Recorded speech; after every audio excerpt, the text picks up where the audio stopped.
За владата еколошка такса, за опозицијата кризен данок. ВМРО ДПМН е решена да го спречи овој закон. Смета дека има цел да ги санира лошите политики на владата, а средствата да ги искористи за предизборен подкуп. Опозицијската партија предупредува дека зголемувањето на цените на горивата ќе ги оштети и граѓаните и стопанските субјекти и ќе влијае на животниот стандард.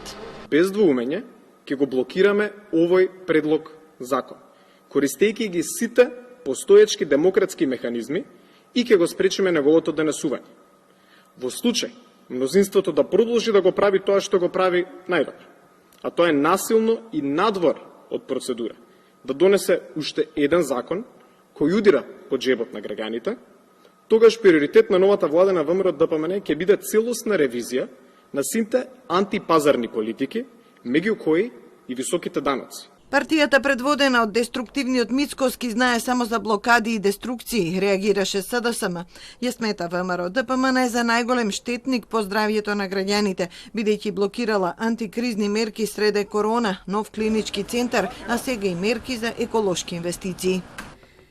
Еколошките такси се неизбежен дел од политиката за здрава и чиста животна средина.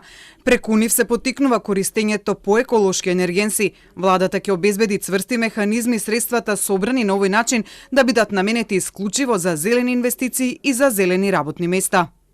Преку дополнување на Законот за животна средина, владата предлага воведување еколошка такса или зголемување на цената на бензините, дизелот, екстра лесното гориво и мазутот за 3,5 денари по литар, додека цената на безоловниот бензин би се зголемила за 3,1 денар. Тоа би обезбедило 50 милиони евра на годишно ниво, кои ќе се насочат во еколошки проекти. Оваа идеја беше презентирана и пред стопанските комори на денешната седница на Комисијата за јавно-приватен диалог.